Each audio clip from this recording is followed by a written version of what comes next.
Ciertamente esta reforma constitucional nos trae retos importantes, pero la fracción legislativa del Frente Amplio la va a apoyar. Estamos a favor porque la reforma busca especialmente proteger a las personas menores de edad. Busca proteger a la niñez, que evidentemente se encuentra en una situación de vulnerabilidad, de indefensión, frente a la violencia que se puede generar en el lugar donde debería nuestra niñez estar más protegida, que es en el hogar.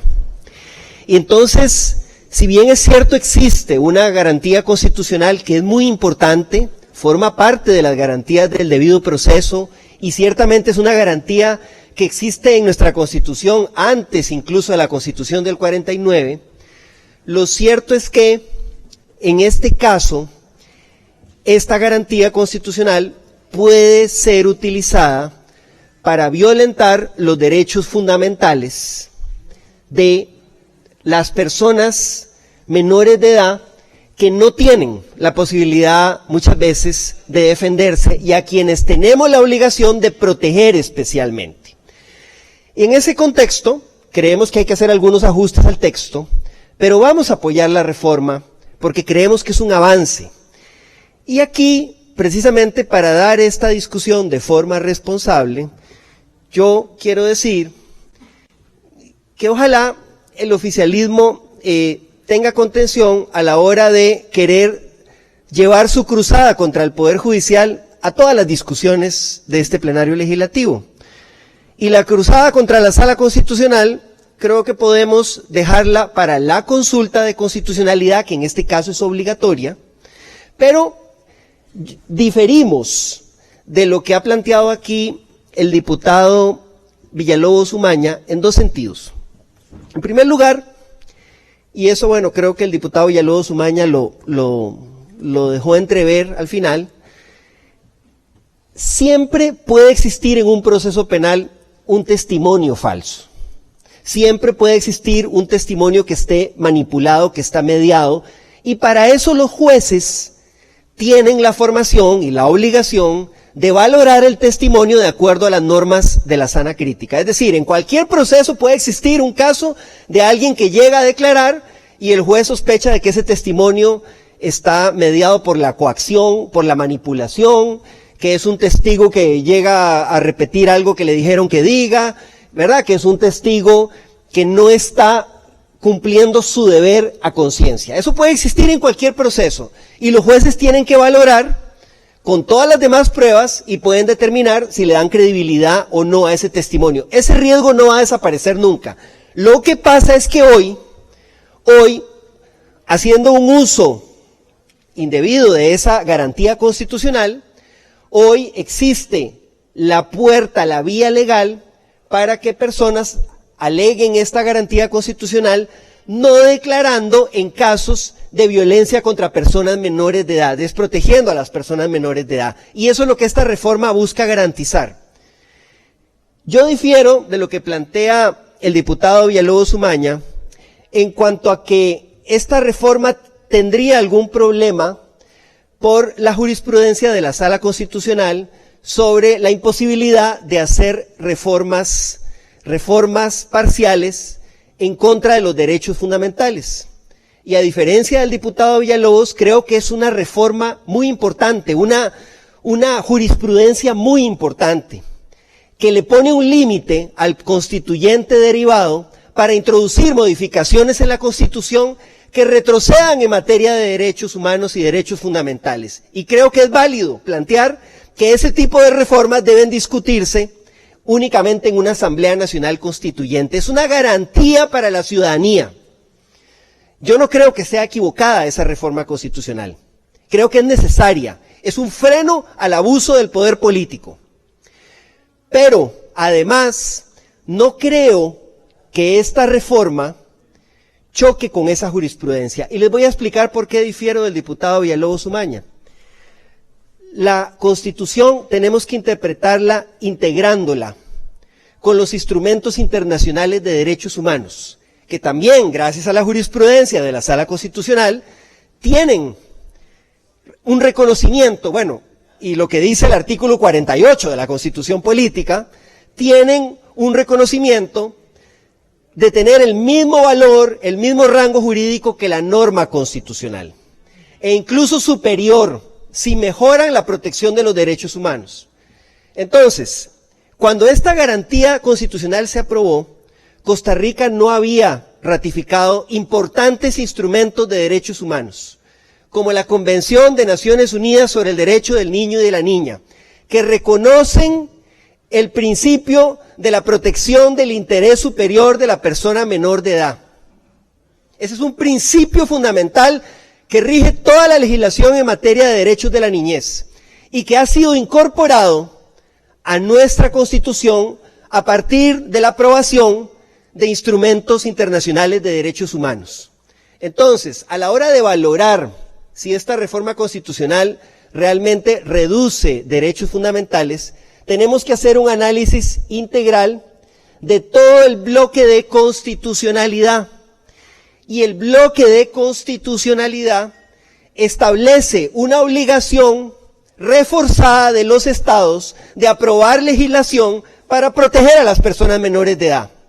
Entonces, al aprobar esta reforma constitucional, estamos más bien ajustando el artículo 36 de la Constitución Política para que sea conforme con el principio de protección del interés superior de la persona menor de edad y la protección de la niñez, que es una obligación constitucional y convencional.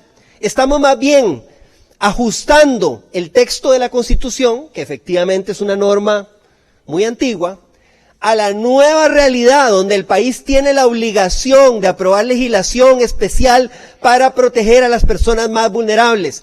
Por eso, bueno, al menos esa será la tesis que defenderemos ante la Sala Constitucional y donde argumentaremos por qué no creemos que esta reforma sea inconstitucional o contravenga esa jurisprudencia. Estamos convencidos de que se puede fundamentar de esa manera. Y estamos convencidos de que en este caso es necesario hacer la reforma, porque de lo contrario vamos a seguir desprotegiendo a los más vulnerables, a la niñez, a las personas que hoy no pueden muchas veces presentar una demanda o actuar o cuando lo hacen muchas veces no tienen cómo demostrar o cómo probar en un proceso. Presentar una demanda para denunciar un abuso sexual cometido por alguien del núcleo familiar. A veces las personas más llamadas a protegerlas. Silenciar estas cosas con una falsa concepción de lo que es la unidad familiar, más bien es proteger la destrucción de la familia y fomentar la violencia. Por eso es que creemos que esta reforma es necesaria.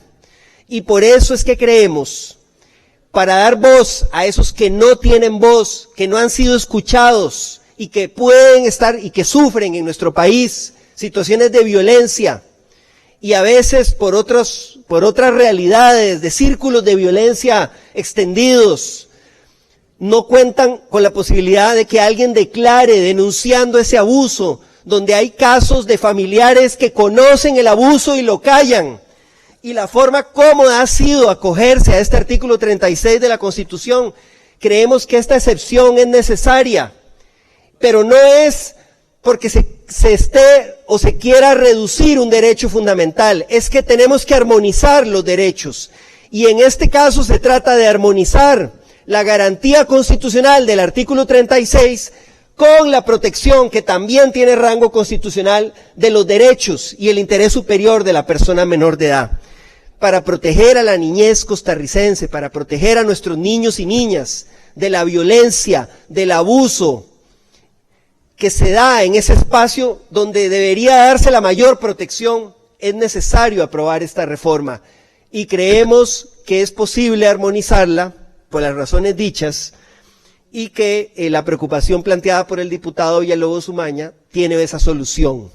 Y bueno, al final de cuentas, pues esta reforma tiene una consulta obligatoria a la Sala Constitucional después de su aprobación en primer debate, donde podrá darse esta discusión. Pero aquí lo queremos dejar sentado Voy a leer un extracto de ese voto de la sala, el 2771, que me encantaría que dijera lo que dice mi colega y amigo Villalta Flores Estrada. Lo que pasa es que el voto es muy claro. Por la vía de la reforma parcial, vamos a ver, vamos a decirlo más bien claramente. La Asamblea Legislativa puede ampliar los contenidos y alcances de los derechos fundamentales, pero no puede suprimir ni reducir tales contenidos. A ver, nos puede parecer aberrante ese ser humano que en este momento tiene un derecho de abstención para proteger a su compañero, cónyuge, tío, abuelo. Y parto de la premisa de que esa conducta es aberrante. Pero la Constitución política tiene derechos y garantías fundamentales que protegen a los seres aberrantes, porque la aberración se va a determinar hasta que haya una sentencia. Y antes de que haya una sentencia firme, nadie es culpable, nadie es aberrante, ni nadie es monstruoso. Y eso que puede parecer absurdo, es la base misma del sistema liberal. Y liberal no en lo económico, liberal en lo político. El día que se parta de la base de que alguien es culpable antes de que se dicte una sentencia firme, ese día se acabó el sistema constitucional. Entonces a esta persona, que desde 1848 se le dio el derecho de decir, o más bien de callar y de abstenerse, eso es un derecho. Y es un derecho que ha tenido durante más de 100 años. Y que aquí le vamos a suprimir. Y bien que se le suprima, yo estoy totalmente a favor, por eso no estoy defendiendo que permanezca el derecho. Es más, lo que estoy diciendo es que nosotros tenemos el derecho de suprimir derechos. Es que si no, el poder constituyente derivado tendría límites en su contenido. Y colegas, aquí mi colega y amigo Trejos Mazariegos hace unos días nos habló de las actas de la Constituyente. Vayan a las actas de la Constituyente. Varios diputados presentaron una moción en la Asamblea Constituyente para que varios artículos de la Constitución no se pudieran modificar si no era por una Asamblea Nacional Constituyente. Y entre ellos todos los de las garantías individuales. Y esa moción desató uno de los debates más extraordinarios en esa Asamblea Constituyente. Da gusto leer a Baudrit Solera, a Facio Brenes, a varios que defendían la moción de las normas o cláusulas pétreas o inmutables, como la llamó don Eduardo Ortiz Ortiz en su famosa doctrina del ortipicismo, como le llamaba yo en mis clases, porque era Eduardo Ortiz y Rodolfo Pisa, que decían algunas normas constitucionales no se pueden modificar si no es por una asamblea constituyente, y algunas ni por una constituyente. Bueno, esa moción que suscitó debates donde varios diputados constituyentes alegaron cómo va a suprimir un poder constituyente derivado, integrado por diputados que no fueron electos para reformar la Constitución, etcétera, van a cambiar la Constitución en cualquier artículo. Y la moción, colegas, diputaciones, fue rechazada expresamente. Nuestros constituyentes dijeron, cualquier artículo de la Constitución, salvo una norma expresa de la propia Constitución, se puede cambiar por la Asamblea Legislativa en el ejercicio del poder constituyente. ¿Cuáles no? El artículo 7. El artículo 7 de la Constitución dice que para aprobar tratados públicos y convenios internacionales referentes a la integridad del territorio o a la organización política del país, se requiere que la Asamblea lo apruebe por 3/4 partes de los votos, es el único caso, y por una Asamblea Constituyente por 2/3 de la Constituyente. Esa es la norma más reforzada que tiene la Constitución. Expresamente la reforzó en materia de territorial y organización política. No reforzó ninguna norma en materia de derechos fundamentales. Eso nos puede gustar o nos puede disgustar. Pero eso es lo que dice. Y eso es lo que se deriva de los padres constituyentes, como nos dijo correctamente Trejos Mazariegos. Pero Si esto es un derecho, diputado Flores, Flores Estrada, con todo respeto, Villalta Flores Estrada, con todo respeto, claro que es un derecho que tienen las personas que se los dio la Constitución, que es abstenerse de declarar, y aquí se lo vamos a quitar. Y yo estoy de acuerdo en quitarlo. Claro que sí. Y claro que feliz colaboro para que la sacrosanta Sala Cuarta, que no veo que decirle así, sea entrar en ese debate de bajarle el piso al Poder Judicial. Eso lo he dicho desde que daba clases hace más de 30 años. No, menos. Se creen sacrosantos y reforman la Constitución a su antojo, como hicieron en ese voto. Y entonces lo que tenemos aquí es decirles, mire señores, ajustemos la Constitución a lo que es, no a lo que ustedes quieren que sea. Ustedes, para facilitarle a don Oscar la reelección, reformaron la Constitución y han criticado las actuaciones de Bukele y de Ortega, que también han reformado la Constitución a través de las Cortes de Justicia, o de Injusticia será. Pero ellos son los que nos metieron en este problema. Porque se han reformado artículos de derechos fundamentales y no ha pasado nada.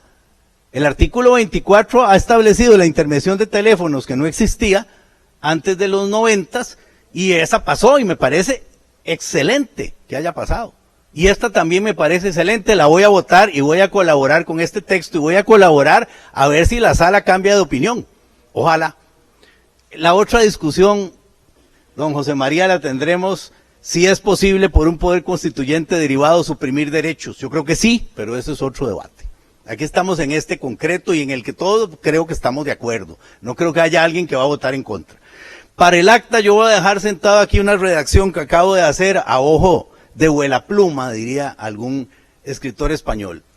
En materia penal nadie está obligado a declarar contra sí mismo, ni tampoco lo está en procesos en los que su cónyuge, compañero, ascendiente, descendiente o parientes colaterales hasta el 3er grado de consanguinidad o afinidad, salvo en aquellos en que se investiguen delitos sexuales en los que la persona ofendida sea menor de edad.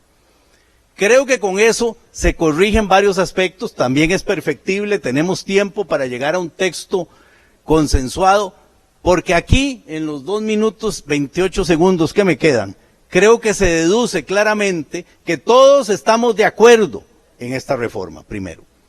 Pero siempre, colegas, y nos daremos cuenta estos 4 años, el diablo está en los detalles, no está en los objetivos. Y como decía Norberto Bobbio, que también fue citado correctamente por Trejos Mazariegos, la diferencia entre las democracias y las dictaduras, fue por Padilla Villanueva, tiene razón, a veces se me parecen. Dijo Bobbio claramente lo siguiente, en el buen sentido de la palabra, no en el mal sentido, y dejó libre que será buen o mal sentido de la palabra. No es la ideología el mal sentido de la palabra, yo lo respeto profundamente. Bobbio dijo, la diferencia entre una democracia y una dictadura es la siguiente. En las dictaduras los fines justifican los medios, en las democracias son los medios los que justifican los fines. Y si estamos en una democracia, no basta con estar de acuerdo en los fines, no basta en estar de acuerdo con los objetivos, no basta con estar de acuerdo en lo que queramos hacer. Es más delicado, más cuidadoso y más peligroso es llegar a acordar cómo vamos a hacer para lograr los objetivos que queremos. Y si todos vamos a estar de acuerdo en los objetivos de esta reforma, hagámosla bien, hagámosla para que pase, hagámosla para que sea una reforma constitucional. Yo me ofrezco y sé que aquí hay personas mucho más calificadas que yo para hacer este texto. Sentémonos, logremos el mejor texto, luego nos peleamos con la sacrosanta Sala Cuarta para que pase la consulta de constitucionalidad y creo que le haremos un enorme bien a esta patria, a nuestros menores, a los seres más inocentes del planeta. Salvémoslos de estos delincuentes sexuales que se escudan en la abstención de sus parejas y de sus familiares, para que esta primera reforma constitucional que pueda ser aprobada por esta Asamblea Legislativa en su trámite de primera legislatura sea esta. Con esto hacemos patria. Gracias, presidente.